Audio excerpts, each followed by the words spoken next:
Welcome, welcome everyone to the Township Council, Monday, August 21st, 2026. This meeting is now called to order. All rise, salute to the flag. United States. Liberty Bible stands one nation under God, indivisible, with liberty and justice for all. Madam Clerk, can you read the statement of public notice, please? Take notice that adequate notice of this meeting has been provided in accordance with NJSA 10:4-8 and NJSA 10:4-10 as follows. Notice of the meeting was prominently posted on the bulletin board at the municipal building located at 225 Main Street, Little Falls, New Jersey on January 14th, 2026. A copy of the notice was sent to the North Jersey Herald and News and the Record on the same date. Additionally, a copy of the notice was filed in the office of the Township Clerk on said date. A link and a telephone number to join the meeting virtually can be accessed on the Township website at littlefallsnj.gov. Electronic provisions have been established for the public to participate during the public comment portion of the meeting. Thank you, Madam Clerk. At this time, please call the roll. Councilmember Patel, Councilmember Murphy, Present. Councilmember Havlet, Present. Councilmember Vanchery, Present. Council President Scoba. Present. Mayor, are we waiting for another individual? We are right now, Council President. I don't see him here. We'll circle back. Okay. You know what? We can do it, and if need be, we'll do it. Okay. All right, Mayor Damiano, the floor is yours. All right. So this year, I am proud to announce that we had two Little Falls young residents make their way down to the 80th annual Boys State here in New Jersey. And it is, yes, certainly something that is noteworthy and applaudable.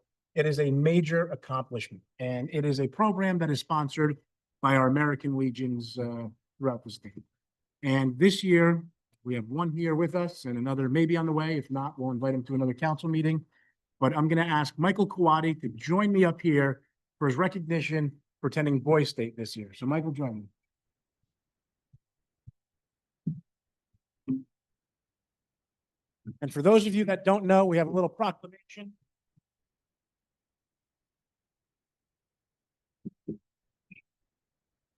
I have to do it like this. That one's dying.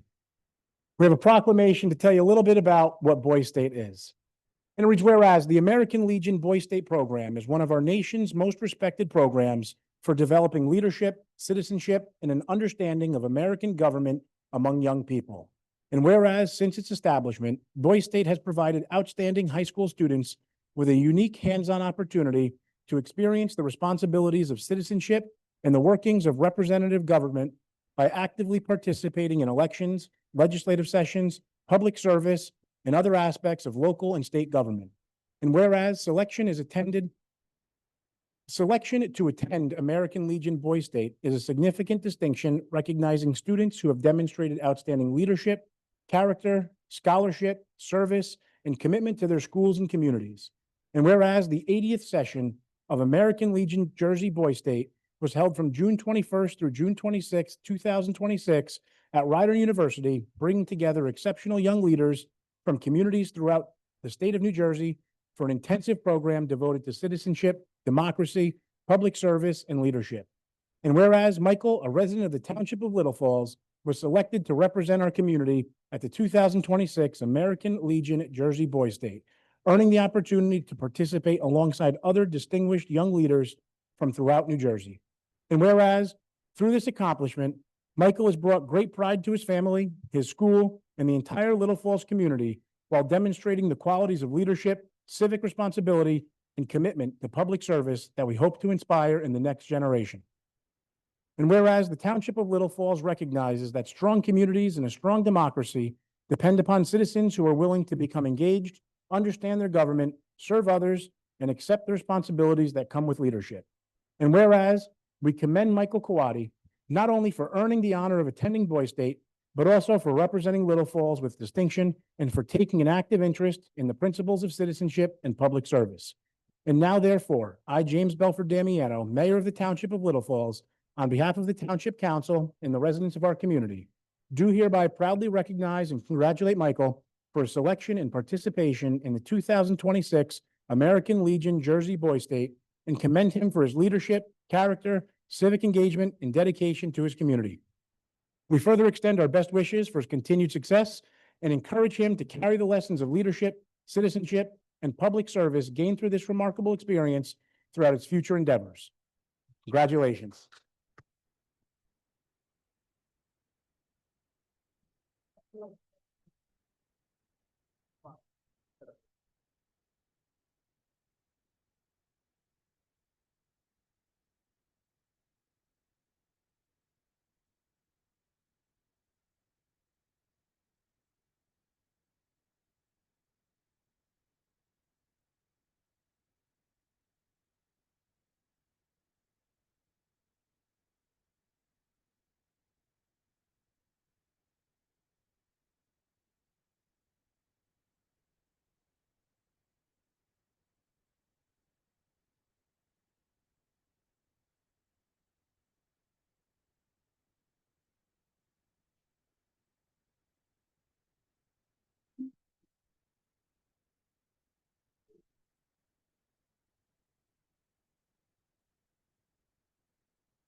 Have a motion to approve the minutes of the meeting of July 27, 2026. So moved. Moved by Council Murphy, second by Councilwoman Hablitz. This is a roll call. Madam Clerk, call the roll. Councilmember Murphy? Yes. Councilmember Hablitz, Yes. Councilmember Vanchery? Yes. Council President Scoba. Yes. Have a motion to approve the minutes of August 10th, 2026. So moved. Moved by Councilwoman Hablitz, second by Councilman Vanchery. Madam Clerk. Councilmember Murphy? Yes. Councilmember Hablitz, Yes. Councilmember Vanchery? Yes. Council President Scoba. Yes. Mayor, anything else this evening? Yes, Council President. Last week, starting on Monday and continuing this week, and they'll be continuing for the next handful of weeks, I'm very happy to report that the next section of our Little Falls streetscape is underway. This section is fully funded by a grant from the state of New Jersey, DOT. This section will span currently from around Maple and Lincoln Ave heading eastbound up to around Van Ness, the Maggie's intersection in that area there. We also have another fully funded section just waiting, and no shocker to anybody that's been to prior meetings, on PSE&G to provide us with red lines so that we can complete the section from Van Ness up to about the entrance to Tulip Gardens. So that section is also funded. Just waiting for PSE&G's plans, and we're going to continue our streetscape down to there over the next handful of weeks. So looking very much forward to the continued beautification of the downtown. And as I have announced in the past, and many of you are aware, we're going to be continuing the sections further west and further east each year on somewhat of an alternating basis. But the next few years, we're going to be focusing on heading westbound here in town. We already have approved the section here along the municipal building on Union Ave to the train station and in front of the municipal building and across where the mill is up to their first opening. And we're also looking to continue with some ongoing grants from Montclair Ave all the way down towards the train station over the next couple of years. And then eventually, hopefully continuing all the way down to the North Caldwell border on the west side of town and all the way up Long Hill eventually on the east side of town to complete our streetscape on those, on our main street, and eventually continuing further down Patterson Ave and Stevens Ave, all of the main thoroughfares here into Little Falls towards our downtown area. So we're looking to continue making those improvements over the next handful of years and hoping that the state of New Jersey continues to offset the costs that the Little Falls taxpayers would otherwise bear, or frankly, these projects may not be happening if it wasn't for the generous grants from the DOT that have funded almost all of the expenses associated with our streetscapes in our downtowns. Thank you, Mayor. We'll do council reports. Councilwoman Hablitz. Thank you, Council President. So just some library updates. This week, there is Mahjong, this week from 6:30 to 7:30 on the 26th. On the 27th, from 2 to 3 p.m., there is video gaming for first through third graders. You can register at the library website, have fun competing with your friends. That's always a good event. And also coming back in September, September 16th, Mr. Campbell will be resuming chess club at the library from 3:30 to 4:30. As always, check the library website and social media for more events. Our townwide yard sale will take place again on Saturday, September 19th. You can register at Community Pass, or you can contact our Recreation Department, Tyler Passero, and he can get you registered. The township, for the $5 permit fee, will provide each resident with a sign and also advertising for the event. In case of rain, it will take place on Sunday, September the 20th. And our last movie night is this Wednesday at 7:30. We'll be showing Hoppers and serving snow cones, popcorn, and cotton candy. It's always a great night. The last two have been very, very busy. So stop by and enjoy the last days of summer. That's all I have. Thank you. Councilman Vanchery. Thanks, Council President. Just a couple things from me. I just wanted to say thanks to the Motor Vehicle Commission. We had our third mobile Real ID unit here a couple weeks ago at the Civic Center, and we were able to fill all the slots. I did reach out to Motor Vehicles again last week to see if we can bring it back maybe a fourth time in either September or October. So just waiting to hear on that. But it's been very positive bringing the Real ID here. Having talked to a couple residents at the last one, when, you know, if you go to a motor vehicle location, you forget your paperwork, you're kind of in trouble and then have to reschedule for an appointment. But with the Real ID, what's great about it is if you're coming here and you misplaced something or didn't have the right materials, they give you a window to go back and get it. So a lot of residents were very appreciative of that. The fact that if they didn't have the right documents, they were going to run home and get what they needed to make sure they got the right. Also, another reminder, if you haven't seen the blasts or emails that have come through, the annual 9/11 ceremony is going to take place on September 11th at 6 p.m. at Wilmore Road Park. Again, everyone is invited to join. You know, this is the 25th anniversary as we remember the tragic events from September 11th. So hopefully everybody here can join us as well. And then just lastly, congratulations, Michael Kwati. Great job. You know, we've watched you grow over the years, and this, you know, I saw you about a month ago when you told me you went and how proud you were about it, but even seeing your dad's face that day as well. So congratulations. Appreciate that. That's it for me. Councilman Murphy. Thank you, Council President.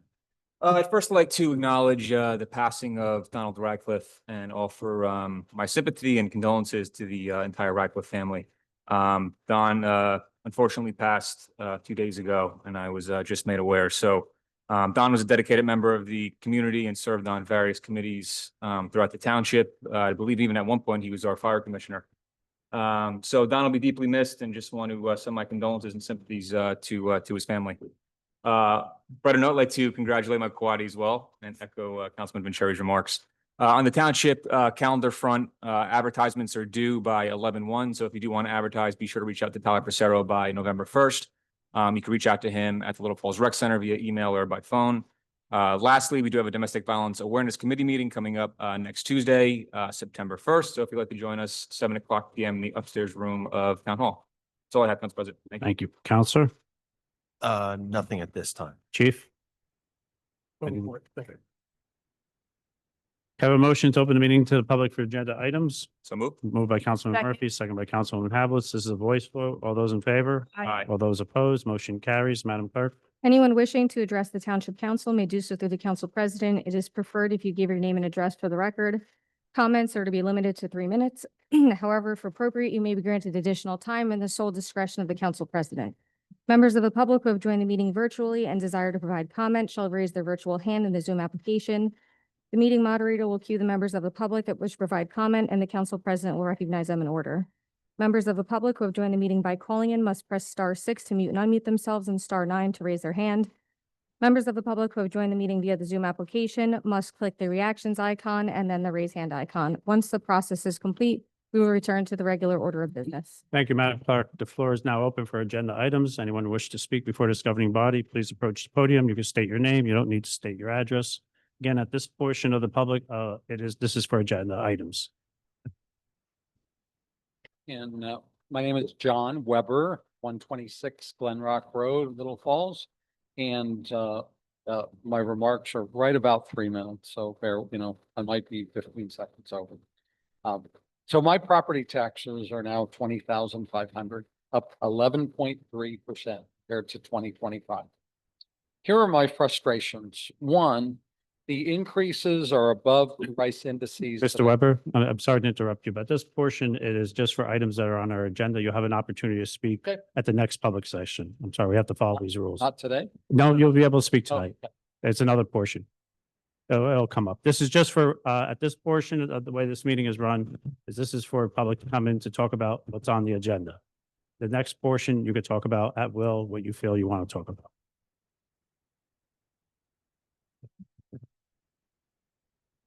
We are Alan and Kawadi, 45 Morningside Circle. Just want to say thank you to the council for acknowledging Michael, particularly because you're acknowledging him for something that sets him up for civic engagement. And I appreciate that the council appreciates that level of civic engagement among our youth. I think it's important.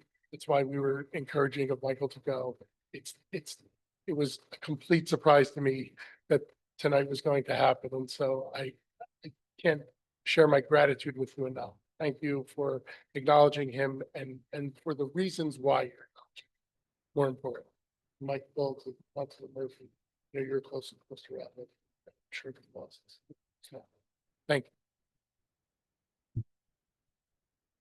Well, it's a fine example of how you raised them. We appreciate you joining us tonight. Anyone else like to come before us for agenda items? Have a motion to close to the public? So moved. Moved by Councilman Vanchery, second by Councilwoman Hablitz. All those in favor? Aye. All those opposed, motion carries. Can I have a motion to approve the consent agenda? So moved. Moved by Councilman Murphy, second by Councilman Vanchery. This is a roll call. Madam Clerk, call the roll, please. Councilmember Murphy? Yes. Councilmember Havlet? Yes. Councilmember Vanchery? Yes. Council President Scoba. Yes, Madam Clerk, 1550, please. Introduction of ordinance number 1550, an ordinance entitled Municipal Stormwater Control Ordinance with a second reading and public hearing scheduled for September 14th, 2026. Thank you. Can I have a motion to introduce 1550? Moved by Councilman Vanchery, second by Councilwoman Hablitz. Madam Clerk, call the roll. Councilmember Murphy? Yes. Councilmember Hablitz? Yes. Councilmember Vanchery? Yes. Council President Scoba. Yes, can I have a motion to open to the meeting to the public for general matters? So moved. Moved by Councilman Hablitz, second by Councilman Vanchery. All those in favor? Aye. All those opposed, motion carries. Madam Clerk. Anyone wishing to address the Township Council may do so through the Council President. It is preferred if you give your name and address for the record. Comments are to be limited to 3 minutes. However, if appropriate, you may be granted additional time in the sole discretion of the Council President. Members of the public who have joined the meeting virtually and desire to provide comment shall raise their virtual hand in the Zoom application. The meeting moderator will cue the members of the public that wish to provide comment, and the Council President will recognize them in order. Members of the public who have joined the meeting by calling in must press *6 to mute and unmute themselves and *9 to raise their hand. Members of the public who have joined the meeting via the Zoom application must click the reactions icon and then the raise hand icon. Once the process is complete, we will return to the regular order of business. Thank you. Now the floor is now open. Sorry, I Not at all. never met a microphone I didn't like. But again, John Weber, 126 Glen Rock Road, Little Falls. So again, property taxes. So my increase is 11.3% this year compared to prior year. And I appreciate how difficult budgeting and coming to a particular number is. So I spent a little bit of time with some prepared remarks. So my frustrations are really a couple of things. I think in my mind, the increases are above the price indices that I researched. I did a lot of digging. So that would be one. Second, I really think there's a lack of transparency. I had to calculate the property tax increase on my own. The property tax form it just shows an amount. So you literally have to do the math of what it was this year versus last year. Might be a programming glitch, but I think that should be something that should be really transparent. Secondly, the mayor's letter, which I know was thoughtful and probably you wanted to limit it to 1 page because sometimes too much is people aren't going to read it. I read every word. It was important because of the amount of the increase and the like. And I know it was to quote you, this was one of the most challenging budgets we have prepared. The township experienced extraordinary increases in health insurance, along with higher costs for garbage, recycling, utilities, pensions, contributions, and state mandated library tax. These are essential expenses increased by nearly $1 million and were largely beyond the control of the township. Let me call out just a couple of the increases. So one of the increasing was the cost of health insurance. And my research indicated that health insurance costs are up 15% or more around the country. So certainly a significant increase in cost. I wonder aloud if a portion of such costs should be covered by municipal employees, as for a large number of corporate employees. Many companies have gone that route of additional amounts being covered by the employees. Secondly, higher cost of garbage. So at my house, garbage is collected twice a week and recycling once. And I wonder, is it really necessary to pick up garbage twice a week? If they picked up only once, would we be able to reduce our garbage costs? Three, increasing costs of utilities. That's a generic comment. I don't know what we're specifically talking about here, and I wonder aloud if some of the costs could be passed on. Or contribution. I presume much of that is defined benefit plan. Large, those type of plans don't exist anymore in corporate America. They exist quite a lot in municipalities and government entities and the like. As for the state library tax, my overall tax bill listed it as $311. To me, this is money very well spent. All the power to our local libraries who pool resources with other county libraries. One final observation. I know the council has very little control over school taxes. However, my tax bill has over $9,300 allocated to local and regional schools. That is a significant amount of money. My overall concern is that council members are not always thinking strategically on how to reduce costs this year and in the future. Thank you for your time. Mr. Weber, you could stay at the podium because we'd like to address and answer some of these concerns you have, because you took the time out to come to us and we'd like to have the dialogue. I'm just going back to your comment about the increase of taxes. Are you suggesting the municipalities or this municipality should show the increase in tax that you're paying? You made that comment. Both from a dollar and a percentage standpoint. Absolutely. Just want to talk about, you mentioned about pensions. Yep. And one of the reasons why people go into municipal work is for the pension, because the initial salaries in the beginning is not high. And so the back end of their pension sort of compensates for the lower wages that they make the first 7 to 10 years. That's common in the municipal field. Otherwise, if it wasn't for a pension being offered, I highly doubt you'd have anyone showing up at work. It's just the way the municipal government's run. Of course, pensions go the time until the person passes, and even then, it could also go over to the spouse. So there are high pension costs, but that is the nature of the municipal government. You talk about the garbage twice a week. Interesting, we do have that dialogue from time to time. There are some states that people live in that get their garbage only picked up or the refuse picked up only once a week. Would that cut down on costs? Possibly. But we'd have to also then look at the tonnage, because there would be more refuse put out for that one time a week. So there could be a savings. Whether or not the whole general public would want that would be a dialogue that I think the mayor would have to have and the council would have to really investigate. Are there any comments from the governing, from the dais? I'll make a comment. Councilwoman Havelis? On two things that you commented on. So as far as pensions for the municipality, that is a state-run program. So the municipality does not have the option to say, we're no longer going to give pensions to our municipal workers. However, I do agree with Council President that starting off pension is part of the trade-off of such a job such as a police officer or within our township. And second, I wanted to say about the insurance. The insurance from the municipal workers, they do pay a portion of their insurance as well, a very high portion, just as well as the municipality. And it is a state program. We're working with an insurance broker to see if there's other state programs, but it is a state program that at one time was the only available program, and that is paid for by both the township and the municipal employees. I just wanted to clarify that. Thank you. Mayor, did you have? Mayor. Sorry. Yeah, I have a number of comments, I guess, that I'd like to address. And the first is I've never seen on a tax bill a dollar amount or percent increase, but I don't see why that would be a problem to show. And if possible, I think that would be a welcomed thing to add, and I'll tell you why. To your point, and what most people don't understand is when they get their tax bill, oftentimes they see what they're going to be paying third and fourth quarters that year. And the problem is the first 2 quarters of a tax year are simply an estimate of what might be owed over the course of that year. Once budget time comes, you make up that difference, whether you underestimated or overestimated, in 2 quarters. So sometimes a third and fourth quarter can be crippling in the amount that it goes up, or could have a significant decrease in the extremely unlikely event that a town overestimated the amount of taxes that would be required to be collected.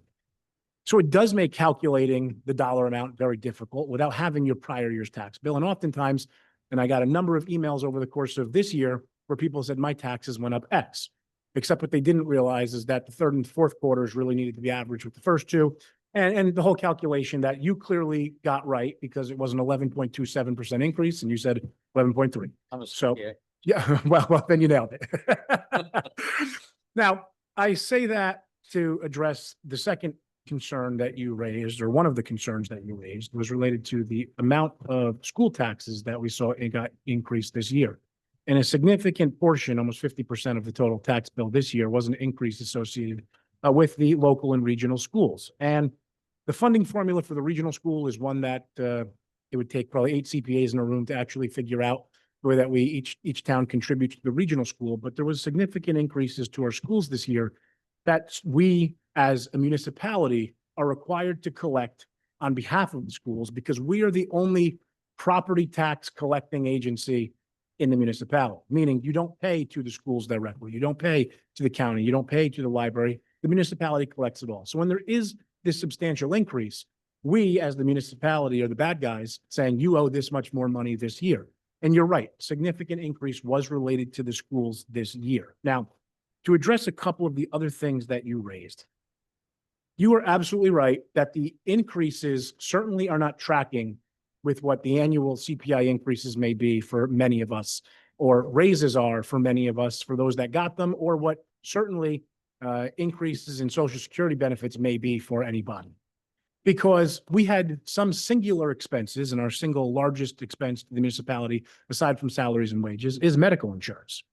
And when medical insurance sees a 36% increase in 1 year, which is following last year's, I believe it was a 24% increase over the prior years, this year's increase to medical insurance alone was about a $750,000 number in our budget on a $27-ish million budget. And you know percentage as well. That is a significant percent increase on just making up the difference on our medical insurance for the year. Never mind the garbage, the increased pension contributions, and all the other things that you cited, utility costs. And frankly, salt cost us more this year for our roads than it did the year prior and the year prior. And unfortunately, we used a lot of salt this year with the winter that we had. Now, I say that because so many of these expenses that we saw increase this year were things that myself and this council had little to no control over. There was no way to really reduce the amount of insurance that we saw increase, except for when we realized how much the increase was this year.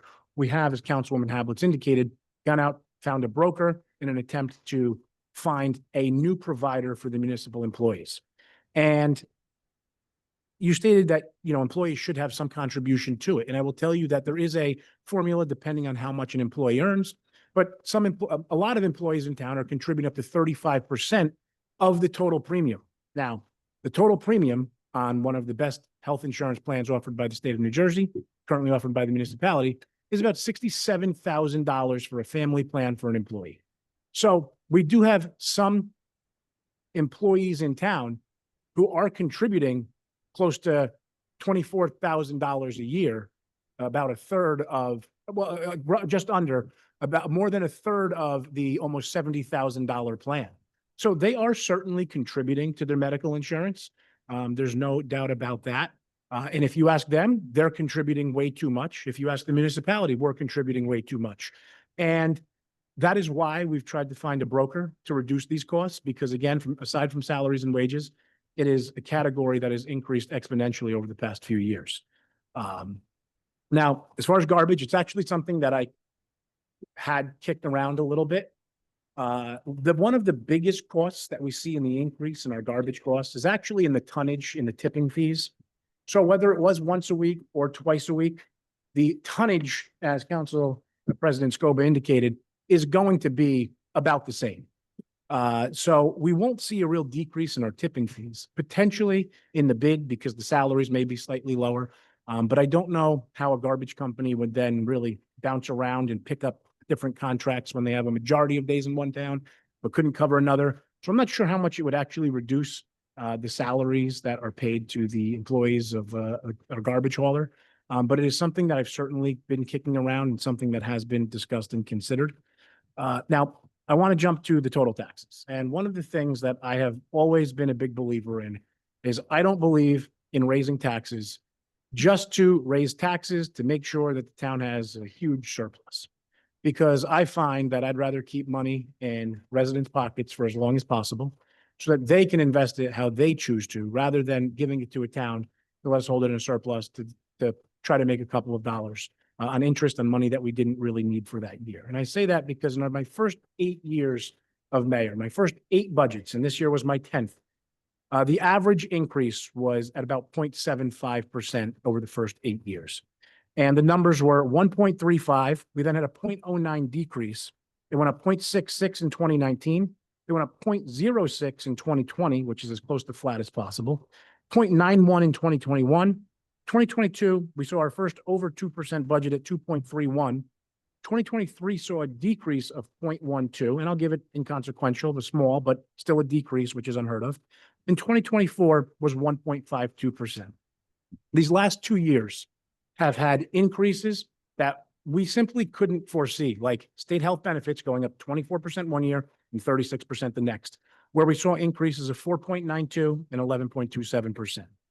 And some people say, well, you should have just increased, and just to give you an idea, that is an average over the 10-year period of 2.07%. Now, that doesn't help anybody this year. I acknowledge it. That doesn't help the difference in taxes that people need to come up with in 2026 compared to 2025. And I totally understand that. Every single one of us sitting up here feels the exact same thing that you are talking about. But I was never a big believer in, let's just increase taxes 3% this year because it's not that much, but it's enough, even if we don't need it. Because again, I wanted to keep money in residents and taxpayers' pockets as long as possible. Again, it makes this year far more difficult because had we done that every year, we may not have had to feel the need, we may not have felt the major increase that we did this year. But I was a big believer, like I said, in keeping money in people's pockets as long as possible. So I say that to tell you that the budgets over the years have been fiscally responsible as tight as can be. Our departments this year, there's no department that can come here and say, well, I got 500,000 extra dollars this year to do with what I wanted and more play money. There's none of that. In fact, if you ask every single department head in this town, if they got enough money this year to run their department the way they want to, every single one of them will tell you no. Every single one of them has additional needs. And unfortunately, what we need to do in reviewing a budget is look through every request and make the hard decision that this might be a cost that we simply can't pay for this year. This might be something that needs to be cut. This might be something. And again, we're still dealing with, though, the issue of paper clips cost more this year than they did last year. And as we look at all of the budgets, there's no one department who I could say the amount of fund money that they had went through the roof in a year, and that's why our taxes went up so much. It is not that. It's all of the things that you cited. It's all of the things that I put in my letter. And unfortunately, those were things that we simply could not anticipate. There was no anticipating a 36% increase, which is frankly disgusting and something that everybody, every employee, and everybody on this governing body is extremely upset with and frustrated with. So you're absolutely right for being here and raising this question. But the other thing that I want to briefly address that seems to be a thing that people talked about negatively for 8 years. Now there hasn't been word of it, but now everybody's seeing the significant tax increases that we have. And that is the redevelopment that we've seen in town. I can tell you over the first 8 years of me being mayor here in town, we have seen about $2.5 million of additional revenue come into the municipality over those 8 years that helped offset the growing costs that we have seen. And I said for a lot of years, when interest rates were down at zero, that we needed to strike while the iron was hot with the redevelopment. And we did. Don't get me wrong. Some people say there's overdevelopment, overcrowding, too many kids, too big of buildings. And I agree with probably most of that. But what I could also tell you is that over the past 2 years, we've seen little to no development in Little Falls. And because interest rates have gone up, developers are not, it's not as shiny for them to develop or redevelop sites in town. And we have not had additional revenues added to our budget. And the way I try to break this down for people is this. If we have a budget this year, that's, I'm going to go up $27 million. And next year, we're going to need $28 million. If we had new development come online that was paying an extra $1 million, we wouldn't need to raise taxes among every existing home in town because we got an extra $1 million from this new development that just went up. And that new development that just went up didn't cost us an extra $1 million to run the town this year because we didn't need to hire 3 new police officers. We didn't need to buy a new fire truck. We didn't hire 4 new DPW workers to plow the roads, but we do have an extra $1 million of revenue coming in, offsetting these growing costs that we have seen year after year after year. And I heard all of the negatives about redevelopment, but what I never had somebody come to this council chambers for 8 years and say is, wow, our taxes went up a lot. So there is a balance that needs to be met between development and new ratables and new revenues in town and the amount of taxes that do go up, because costs to municipalities are going up each and every year. And the only way we can offset those growing costs from the existing tax base is by having new development and new ratables, or finding ways for the current existing residents to pay more in fees that we don't call taxes. What do I mean by that? We quintuple how much it costs to license your dog. A speeding ticket costs you $800 instead of the $50 fine. In order to put an addition on your house, your fees for that application cost you $1 million. Point being, that's not fair. We can't do it that way. And if it's not generated by revenues through fee base in the town, the only other way that we can make up what we need to operate a budget that is already running with not a lot of fat and not a lot of excess is to increase taxes among the existing tax base if there's no new taxpayer paying more. So there is a balance that needs to be met between the two. I completely understand that. We had little to no tax increases for 8 years here in Little Falls. Again, it doesn't make 2026 better. We all got killed this year. But the reality of it is, if you can't find ways to generate new revenues, the only way to deal with the growing costs that we see every single year is to increase taxes among the existing tax base. I wish it wasn't 11.3%, but that's unfortunately the reality of what we saw this year. The floor is still open.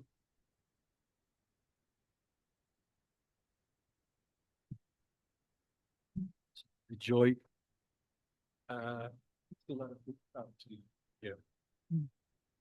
See, well, you guys left because last year it was on the same, but just one person wasn't here, me. That's why no problem over here, no people over here. You can say whatever you want. Another thing about the garbage, both you were wrong. Yeah, it was 3 times a week they come. Why you need it 3 times? That's what I want. You said 1 time. This gentleman said 2 times. 3 times a week they come. Why you need it 3? Mr. LaJoy, are you saying that the bulk is garbage? Hello? Are you are you saying the one time that we pick up bulk is garbage? That's a different pickup. No, 3 times they come. They come on Friday. Well, over there, when I leave, they come on Tuesday, then Friday, and in between on Wednesday they come to get candies. Like recycling. 3 times. Mhm. So why you need it? So our garbage hauler is actually in town 5 days a week, because half the town is picked up on Monday and Thursday. The other half the town is picked up on Tuesday and Friday, and they do recycling townwide on Wednesdays. I'm saying you need all this time. I don't understand. My so what, every day they have a garbage collector over there. So again, my point was that the costs associated with the garbage are primarily related to the tipping fees, meaning the cost per pound of garbage that is thrown out. And if my garbage was only picked up, in fact, I usually only put my cans out once a week. in all fairness. Except I put out 2 or 3 cans once a week rather than putting out 1 can twice a week. And the point is, the weight of my garbage cans or the weight of my garbage on an annual week is still going to be the same. Because if I throw out 8 garbage bags a week or 4 garbage bags a week or 1 garbage bag a week, it's still going to be the same amount of garbage that comes out of my house. So if the biggest cost associated with garbage is really the weight of the garbage being thrown out, we call that the tipping fees, having the contractor here less, again, may save money. But the increase in costs for us this year over last year was not for salaries. It was for the tipping fees, for the weight of the garbage that we're throwing out. I know one thing, last year they got increased my tax $1,000.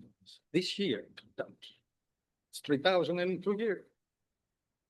You see what I mean? So how are we gonna do? I mean, you know, people that they collect unemployment, I mean, you know, they don't have, they don't work. How are you gonna do that? So I don't disagree with you, but here's something else that I think everyone needs to keep in perspective. And again, this doesn't help because we're all dealing with this, but individuals who are residing in an apartment oftentimes see about $100 a year increase in their rent. That's not uncommon, or a $50 or $75 or somewhere in between, some more than $100 a year increase. And they're living in apartments here in town. Residents who see $1,000 increase in a given year are seeing an $80 increase a month roughly on their average monthly bill. And again, I'm not sitting here saying that's good. I'm not saying that that's something that's helpful. We try not to have any increases to the extent that we can. But the increases that we've had, again, over the first 8 years where we were able to keep costs down, which we've continued to do, at least where we can, and we've had additional revenues coming in, we saw little to no increases. These past 2 years, we've had lots of unanticipated expenses that nobody foresaw. And the things now that we have noticed, we are trying to get out of. Again, garbage being one of them, potentially. I will tell you this, though. The city of, I believe it was Clifton, just went to 1 day a week pickup. And they needed to buy every single resident a garbage can. And in purchasing garbage cans, they need to get the ones that they can lift with the truck because picking up 1 day a week, the amount of garbage cannot be lifted by a human. It needed to be lifted by a truck. And I think they spent something like $3 million on garbage cans alone to provide every resident with a garbage can. So that's something that would get added to the municipal debt in order to meet the once a week pickup. So there is a balance. And while I'm not saying garbage pickup is something that we should completely disregard, it's something that should be investigated. I just want to say to you that it may very well also come with costs that you may not be foreseeing. You see the morning, the traffic that is unbelievable in Main Street. Why? Because you let it, you know, increase the population over here. I don't know why we have this traffic in the morning. But So that's a good point you raised, and I'm happy to address that too. I've always said, for the most part, Little Falls residents don't create Little Falls traffic. And the fact of the matter is if you start on the furthest western side of town at 5 p.m., and if you were able to watch the 10 cars in front of you, I'd almost bet that 9 out of those 10 cars are using Main Street as a cut through to go down Union, to go 23, to go down Broward to go all the way up to 46, all the way up Notch Road. And I say that because it's not the Little Falls residents or the Little Falls population that's creating the traffic on Main Street. I can tell you, when I need to get from the west side of town to the east side of town, the last thing I do is sit on Main Street all the way down because we know every single back road in town. So my point is this.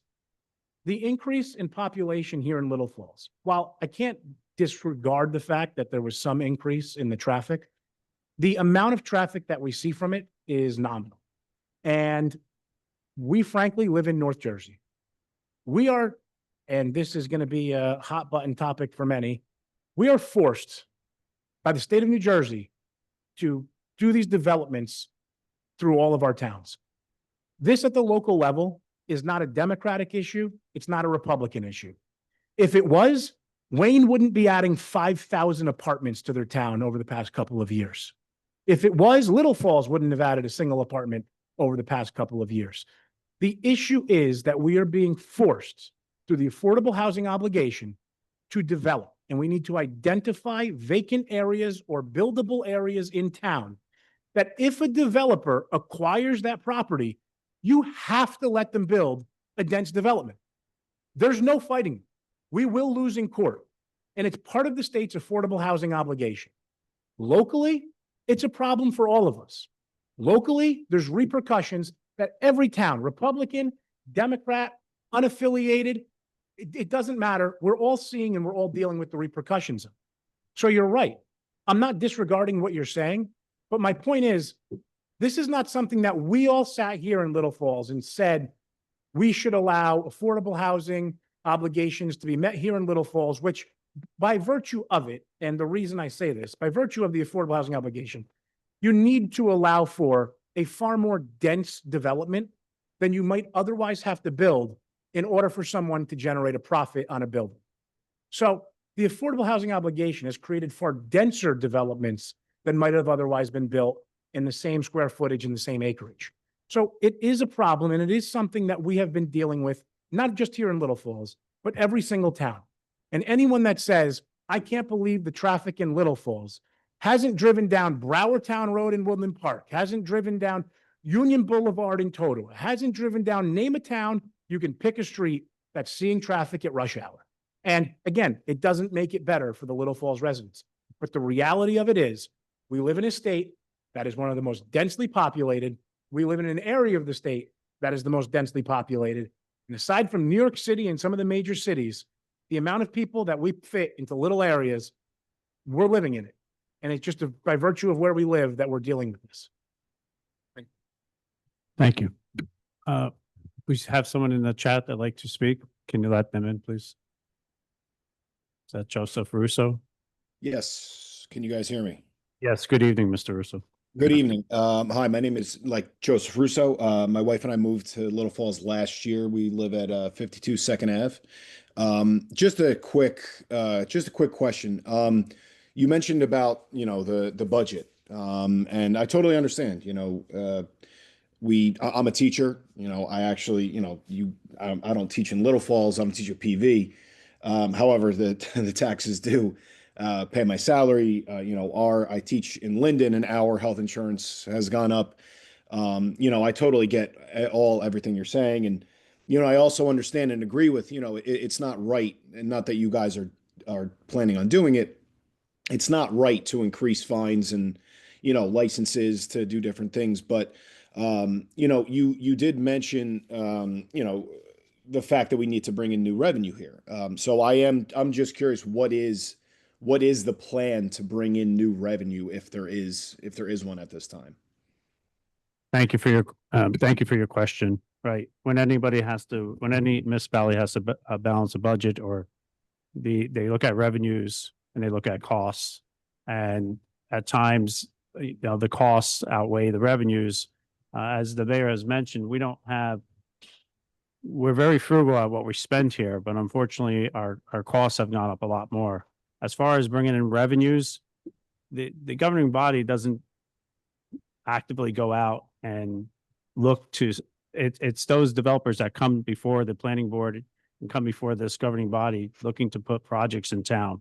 And where those projects will fit the master plan or fit the area that they like to put that project in, then that gets determined.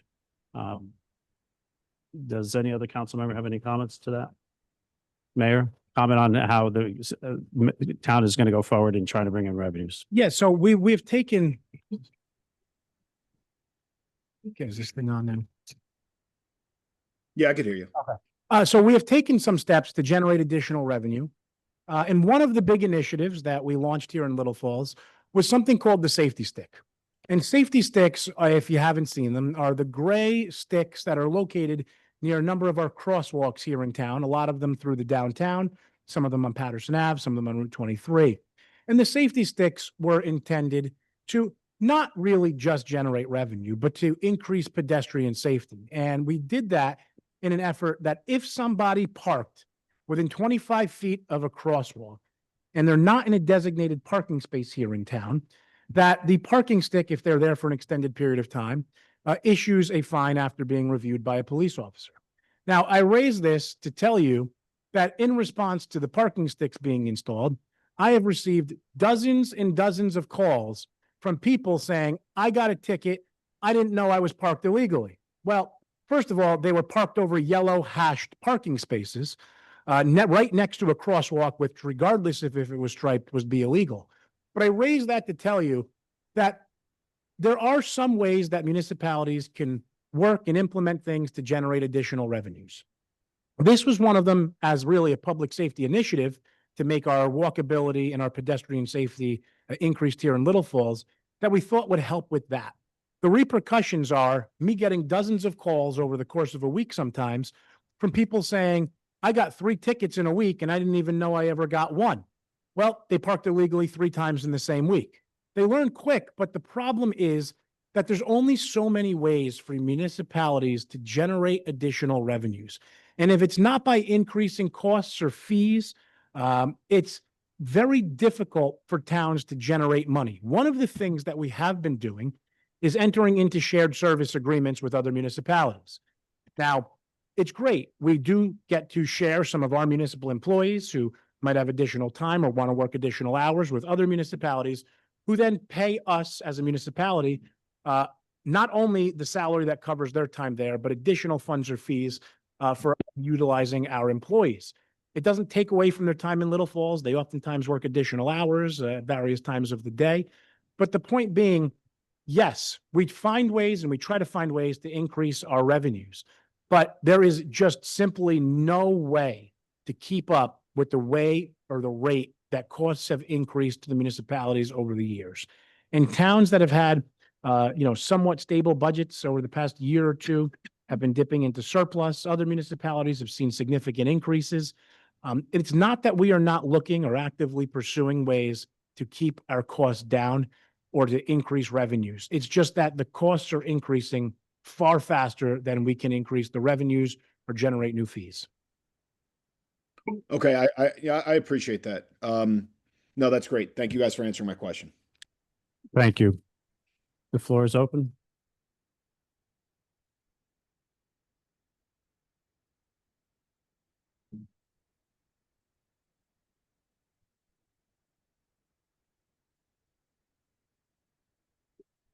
Hi, good evening. My name's Jim Tobin, 6 Francisco Ave. This is the workshop. You can speak. You can speak what you feel like you want to speak. I'm sorry. Whatever you like to say, you can say. Oh, okay. I would like to just point out, Township, I don't know if it's appropriate here at this time, but flooding issue on Francisco Ave. There's a letter that, it's kind of a boilerplate letter that's been sent out to folks that I submitted an email to the Township.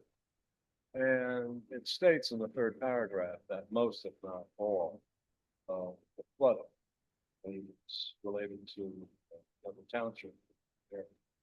I'd just like the town council to know that I took inventory of all the streets that are above where I live. On the same side, south side, took inventory all the way up to Ridge Road and then right down 2 more rooms. It's my understanding, looking at the situation, we have a quagmire of drains that are related. And I would say, if not all, most of them, some little folks. So I'd like to bring that to the attention, that I believe that letter is incorrect. I'd also like to provide the status on that flooding issue since the last town council meeting. At the end of that meeting, I was given a phone number and name for it was Michael Ramaglia, one of the Say County commissioners. I called Michael and was able to get in touch with him. Michael also called me once on, but he has not answered emails that I've sent. Not a lot. I just asked him one email. I haven't heard back from him, so I wanted to report that. On the other hand, Michael was kind enough to send me a copy, included as a copy, CC. He sent a letter to the Passaic County engineer, and the Passaic County engineer in turn has been in touch with me. But the last 2 weeks he has been taking vacation, so we haven't been able to hook up. The Passaic County engineer was going to get in touch with me starting today on the 24th. Next week, we can get together. One of the things I'd like to find out from the town council, as well as from Michael, commissioner of the state council, I've asked them, is it okay or is it legal to input a brook into a county storm drain infrastructure? And I haven't gotten the answers from state county commissioner, or I haven't gotten the answer back from the township. When I look on the internet, surf around, it appears to me that, and I'm sure this has been for years, but when I look real time now, current state of water control, soil conservation, it looks like you're never allowed to hook a brook up into county infrastructure, storm drain. This storm drain is not designed for that. So I feel a little uncomfortable in a position being president, trying to then deal with these multiple entities. When I get together with the engineer this week, hopefully, I'm going to ask him the same kind of question, because it's a matter of ownership. Who's really, who owns what? I can't get it back. It's my understanding if there were drawings or not, that all the drains up above me. I took an inventory of all the streets. In the order that there are the Greenbrier Road and Robinwood Drive, New Jersey Transit tracks and Bethel Drive, splits down to the Jean Drive, Sigton Drive. Then there's the West Essex Trail, which is the old rail bed. That, by the way, is a mess. I haven't been up walking out there. I don't know if you guys are aware of it, but there's all kinds of dead stuff and everything there. Then if you go through that, I went over to Kingdom Drive, which then splits down to Kingdom Court. Then the last I went off Ridge Road, I went down to Schoolwood Road, Woodlawn Terrace. I would think all of these, with the duly noted exception, might be in Cedar Hill, maybe part of the school, maybe over Woodlawn Terrace. All those other streets I mentioned, I mean, they're all part of little things. So I'm not sure how we can get that position. Majority of that storm debris itself is not, it's from another county.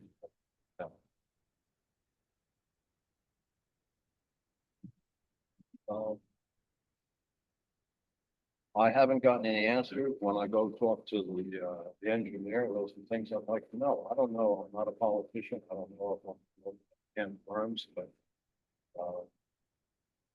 the bottom line is there's just no capacity that broke his input to the county drain, storm county drain, and it's maybe at best a 24-inch pipe that's trying to consume maybe 4 feet of water. Following 4 feet of water, about all the videos. So that's what I was here to find out. I don't know if that's open to talk.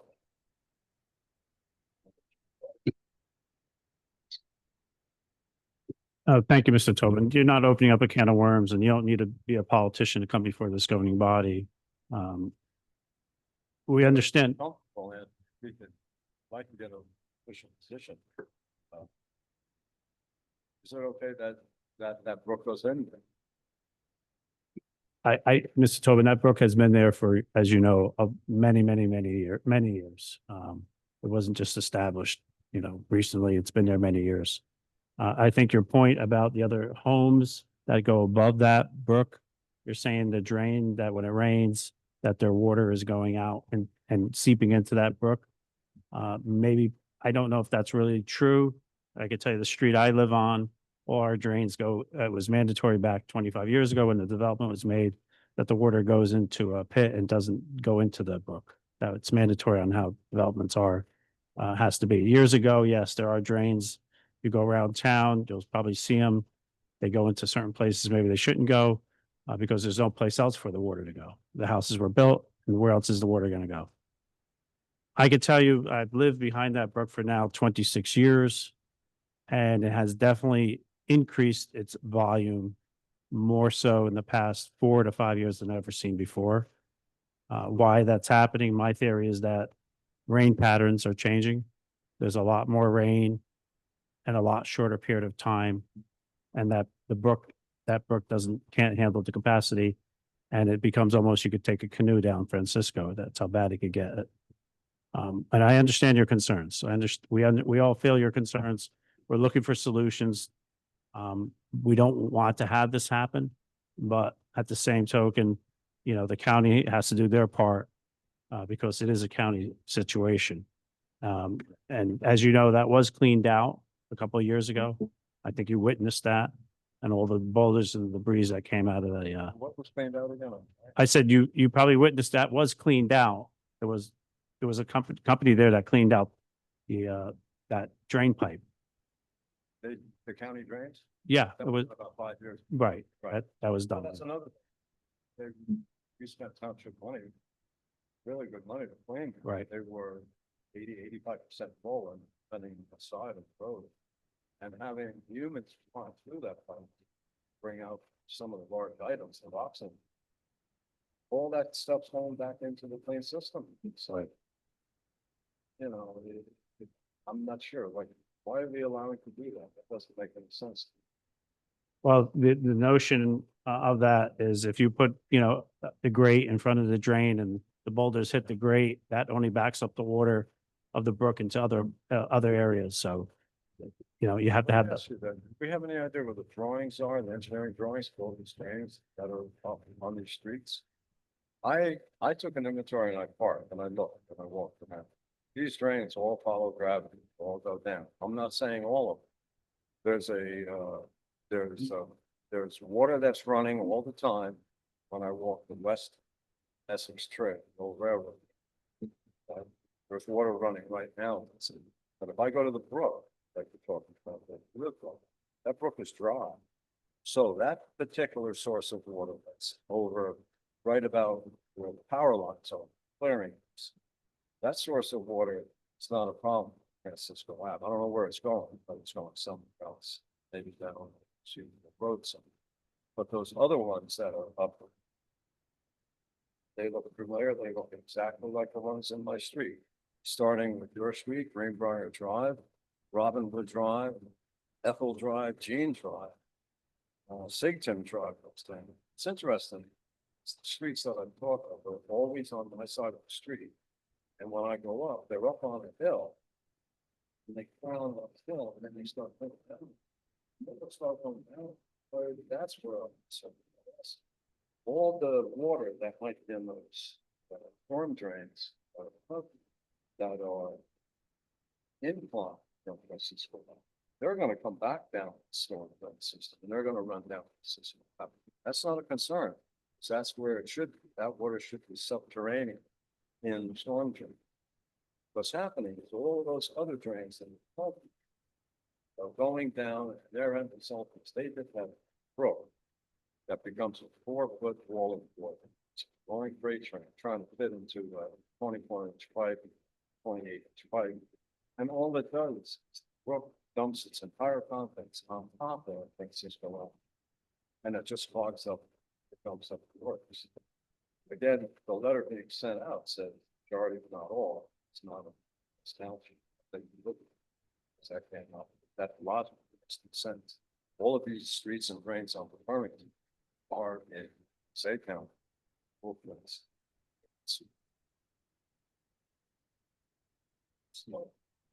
Council President, there's a Shit. pretty simple answer Mayor. to this. Each year, actually starting last year, the municipality was required to provide a stormwater report. Every single catch basin in town is mapped with the direction of flow. So there's a pretty simple answer. It's a public document, something that can be made available. So there is engineering drawings. To some extent, I don't know about the open river, but for So all about the what, the open river or stream, but there is not the brook you're talking about. the brook, Oh, brook. right? Every catch basin was mapped and the direction of water flow was mapped.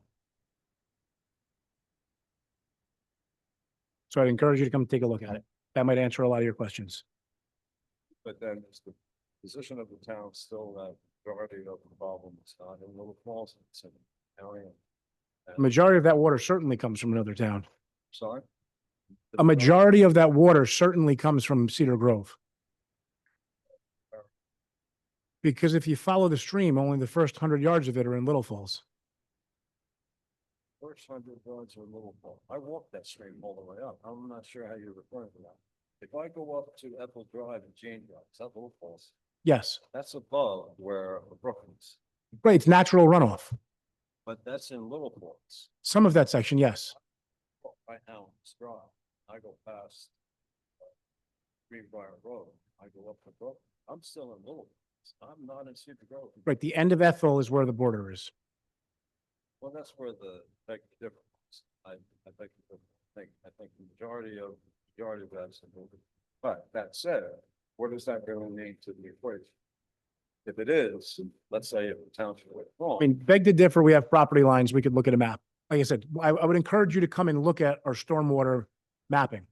Okay. That may answer some questions, otherwise we're engaging in a not worthwhile conversation, just hypothesizing. Okay, but it's a grandfathered thing. We're saying that the brook is allowed to be input to that storm. Is that correct? Is that what we're saying? I believe so, yes, certainly. And then how is the fix going to be? How are we going to fix the flooding problem? There's going to be no resolution, no fix? No, we've discussed multiple potential resolutions. You've been part of those conversations with me. What would those resolutions be? We talked about, okay, we can do it again here tonight. We've talked about the pipes that come down Francisco, meet at the bulkhead under the bridge.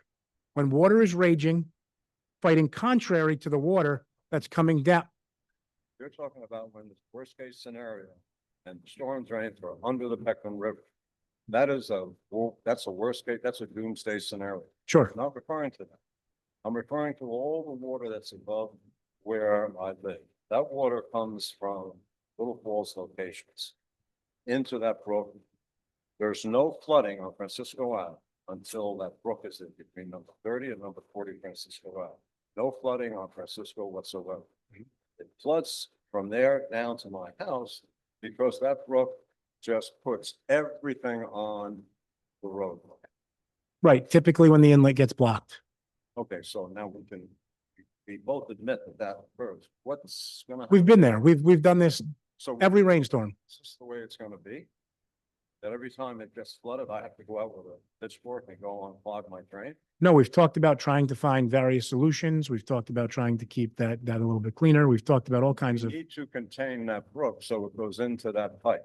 I can tell you, I'm certainly not an engineer and certainly know a lot of, not very much about water and Well, that's hydrology, what- but Oh, why can't we get an engineer stuff? what we are talking about is reducing an amount of water that water usually wins. And when pipes are only a certain size and when things get clogged, water finds a way to go downhill. But what you're saying is there's no fix. to this. There's no pipe big enough to fix the problem. I didn't say that. Well, I'm not sure what we're saying. I'm saying I don't know what the solution is. We're saying we put you in touch with the people who might be able to help you find the solution. You've named several of them who we've put you in touch with today. We can work with them to try to find a solution. But you're asking me to solve a 50-year-old problem tonight here. Oh, no, not tonight, not there, not at all. When I call the group we talk about, the county, they tell me it's a Little Falls problem. Every time I get flooded, I call the county to clean the road just to get the debris out of the road. That's not, I call Little Falls. When I call Little Falls, I'm told even by Ron Campbell, I'm told, not my job. You know, Who plows your roadway? I'm sorry, Who plows your roadway in the winter? State County. And I tell you, State County plows. Right. So that answers your question. That's a good point. So when I call when the streets got all the debris from flooding and they say it's not our job, it's Little Falls, what am I gonna tell them? That that's wrong? We've certainly told them that. You see that puts people in a rock and a hard place then. What are we supposed to do? We're getting a hard call from the county because, and you're talking right. Anytime there's snow out, it's always the county that look by. I've seen Little Falls plows go by my house, but they're not plowing. They go do Little Falls roads. So you are correct, but we get bounced around a lot there. And I'm just not sure because I don't know how you can think all this water's coming or the majority of it's coming from Cedar Grove.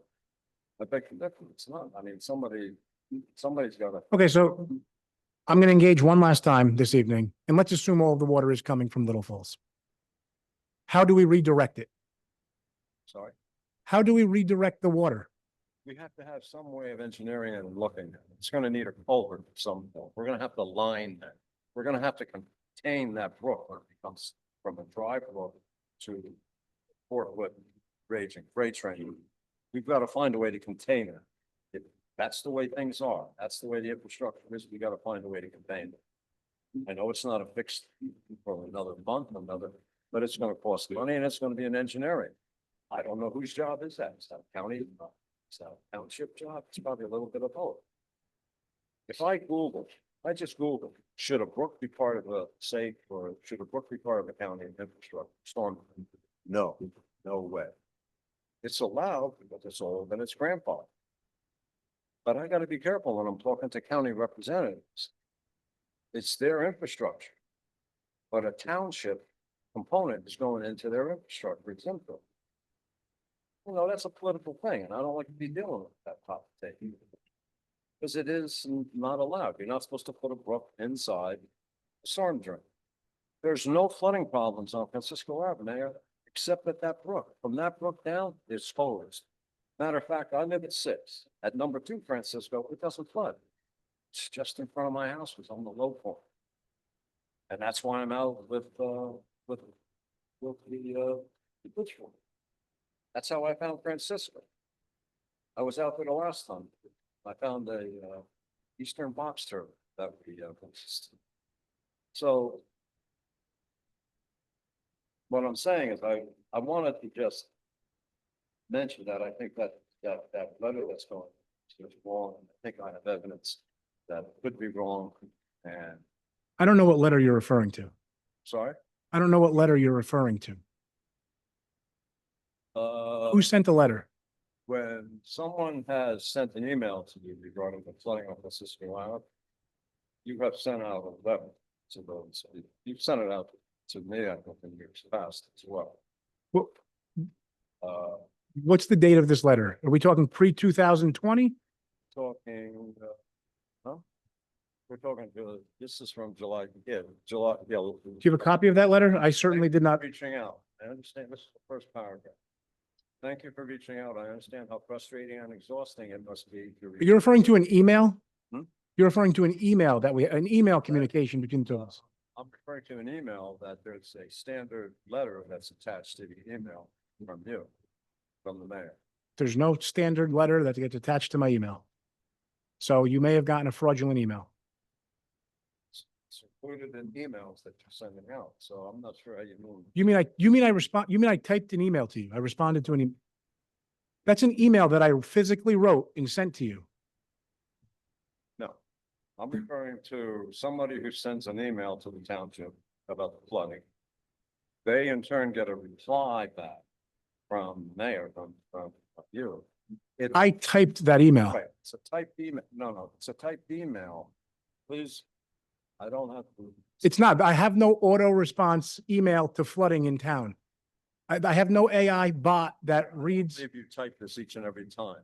This is a boilerplate type thing that you include. You have a personal email reply and then you include this letter. No. If I sent Mr. it to Tobin, you, it's excuse your me, neighbor. Vince, can you get that from Mr. Tobin? Mr. Tobin, Vince is gonna get that letter from you. If Gonna I give can it to them. just read the 4th paragraph. Mr. Tobin, can you please get the letter to, thank you. I believe the 4th paragraph is not a true statement. Okay. That most of the debris is coming downstream from Cedar Grove? I would say most of it is Little Falls, right? So all I'm saying is, if you look at the letter, if you digest the entire letter, the onus is, the majority of the onus of the problem is on another township. That there's only a few feet or 1,000 feet or whatever it's gonna be. It's a small portion of that brook. If you just take it from the curb of Francisco Avenue, walk up the brook, a short amount of time. If you navigate that entire brook and go all through the hillside, so all those drains above those streets that go all the way up Yeah, they all interconnect. It's a quagmire of stuff. I'm not sure it was ever been designed to be engineered that way, but bottom line is it is what it is. Mr. Tobin, are you saying drains? You have seen drain pipes go into that brook? I'm a little confused when you keep saying drains. When I go up to these different streets, I see all the infrastructure pipes and they're Mhm. going down. They're Right. going down, down, down. Correct. And they're going down somewhere. Mhm. They're going down, they go down even past Greenbrier, they go past down there. Correct. But they're not going into the brook. Yes, they are. Mr. Tobin, what makes you think they're going into the brook? But if they were going into the brook, when we see a pipe going into the brook, how's that water going into that brook? I think like the mayor had said, there's some diagrams around, water diagram, that's where the diagram would show where all these drains lead into. Well, that's the thing, where does the water go with all these drains that are above my house? Mhm.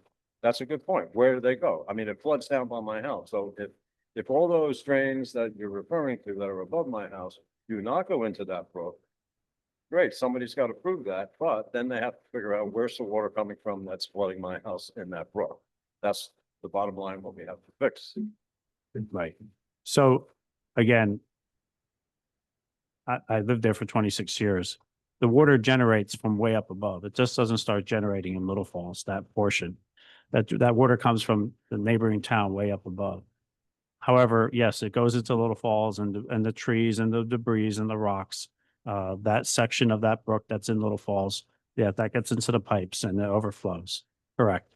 But I would think the drains that you keep alluding to, you don't see pipes going into that brook, of water pouring into that brook from a pipe. Because I've walked that when it's dry, and I've never yet to see an open pipe that water would come out of and go into that.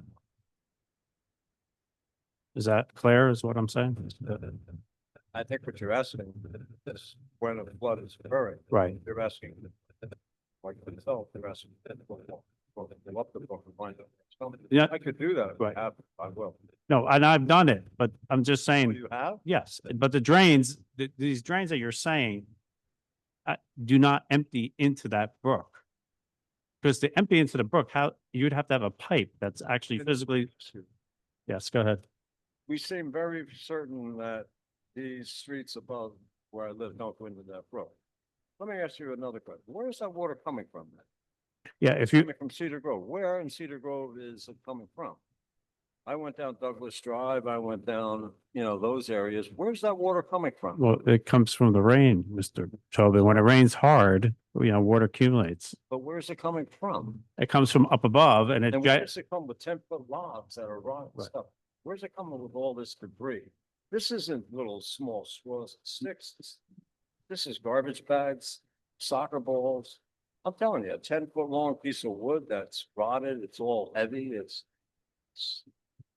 where's the stuff coming from, Anthony? That's a small brook too. Where's this stuff coming from? it could come from the backyards that when it rains, these debris fall into that brook. I mean, it's not, people throwing things in there. It's just stuff that comes in from maybe backyards. But it's the debris you're talking about is more natural, organic debris. It's not litter debris. Because I know the brook well. I mean, I live behind it. I know this brook very well. It's not litter debris. It's natural, organic material that clogs up the brook, that clogs up the hole, that now it causes the flooding problem. Okay, then, but as residents of town, what are we supposed to do in the meantime? Everyone's here, some people complaining about the tax increases that they pay. We don't get a tax deduction as we get flooded. We were flooded 3 times in July. We almost got a flood 4th time, but it didn't quite flood. But that's once a week. Where's this water coming from? What are we gonna do? We're just gonna leave it this way?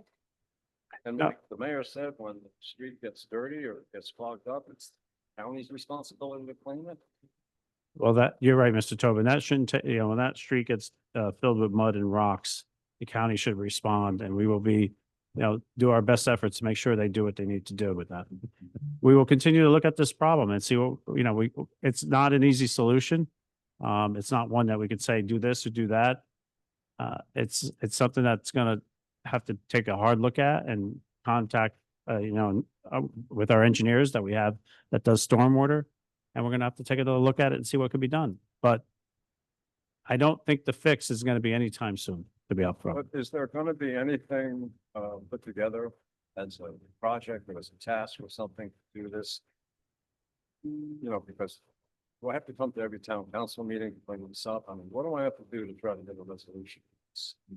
I think it's a reasonable request. Would you agree? Yes, it is a reasonable request. Don't We, you we, think it's a reasonable yes. request? Yeah. I pay my taxes. yes. I'm the one out in the street cleaning the drains. We know what the problem is. Everything's on a deaf ear. I'm just trying to figure this out. Is anybody gonna be? able to Councilman. help? Yeah, through the chair, Councilman Vanchery. Mr. Tobin, and hopefully because, when we talked last time, Commissioner Romaglia reached out to the county engineers and asked to look into this area because it's a concern that's Get come them to through. Reply back. And I did reach out to him. He's waiting for the engineer to come back. I did ask him to follow up again this week, and he is planning on doing that because I know the engineer was out for a couple weeks. But if you don't hear anything by Wednesday, just reach out to me and I'll give Commissioner Romaglia a call. We can see if we can get Mr. Murphy, not our colleague down in the end over here, the engineer from the county. We can get him on the phone to find out because the plan that Commissioner Romaglia wanted was for the engineers to come out to the location, do an assessment. Magley would want the engineer. He wants them to come out there. He wants them to come see the area of concern, meet with you and have those discussions because they're aware of this. But it's like, again, okay, we know about it. What's the solution? So that's why he's trying to bring everybody together to kind of look at this. And then once they do, we can then have those conversations. Like Council President said, it's not going to happen overnight. Unfortunately, it's a frustration, for sure, which you and your neighbors are dealing with. Totally sympathize with that because I live along the Peckman and I have my frustrations too. But it's one of those things where we're trying to get the right people in the room to start that dialogue again and figure out a solution. I mean, we are trying to figure it I out. think, you think Michael and, Mr. Norton Murphy, are they the right people to have? Yeah. So those are the county. So as far as Little Falls is concerned, We'll be involved too. Once the connections with the county, that dialogue happens, they're going to circle back with the township. Because what'll happen is the administrator will contact the mayor and they'll set up meetings. Because that's why we want the county out there, because it is a county area. Let them look at it and then we can have that dialogue. Right, Mr. Murphy wants to come to my house and said he would come there. Mhm. So. Yeah, and that's what Commissioner Romaglia asked them to do. But just to entertain him and explain what's going on, and take them up there. Yeah, no, because we want Absolutely. them, we want them to see the frustration. And plus they have the pictures from the last few storms that you provided as well. They've seen the end result of all that debris. And it was July 4th as well when we were there, myself and Council President with you, and you see all that stuff. So they definitely are aware, but we want them to take that initiative, hopefully, and come up with a potential solution. And then we can kind of go from there. It's just the challenge, of course, is it's got to be patient. It's not going to happen overnight, like I said before, but we are trying and we've made calls, we've sent emails. We're all trying to do something, anything we could to help. All right, thank you. I wasn't sure how to present this. No, You're it's fine. fine. You're fine, Mr. Tobin. Thank you for coming. I apologize. Not at all. Not at all. Thank you very much. You're welcome. Thank you for joining us. Follow. Very good. That's on my Wednesday. Yeah. Can I have a motion to close the public Move. comments? Thank So you. moved. Moved by Councilman Murphy, second by Councilman Vanchery. All those in favor? Aye. All those opposed, motion carries. I want to thank the staff for assisting me in putting this agenda tonight. Thank you, Chief, for having one of your staff members with us this evening. Appreciate that. Have a motion to adjourn. So moved. Moved by Councilman Second. Vanchery, second by Councilman Hablitz. All those in favor? Aye. All those opposed, this meeting is now closed.